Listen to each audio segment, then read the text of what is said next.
उमेश पाल कत्ल से जुड़ी ये बड़ी खबर है। आपको बता दें कि अतीक अहमद का बेटा सरेंडर कर सकता है। सरेंडर की तैयारी में है अतीक का बेटा असद। जराये के हवाले से ये बड़ा अपडेट आपको दे रहे हैं। पुलिस गिरफ्तारी के लिए लगातार छापेमारी कर रही है। इस बीच बड़ा अपडेट ये मिल रहा है कि अतीक अहमद का बेटा असद सरेंडर कर सकता है।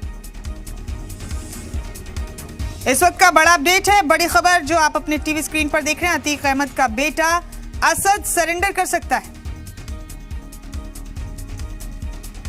ये बड़ा अपडेट, बड़ी खबर आप तक पहुंचा रहे हैं।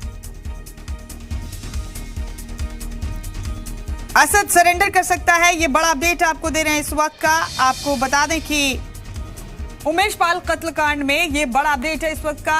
और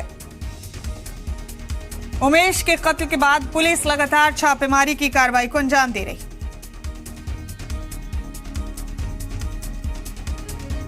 बड़ा अपडेट दे रहे हैं आपको इस वक्त का।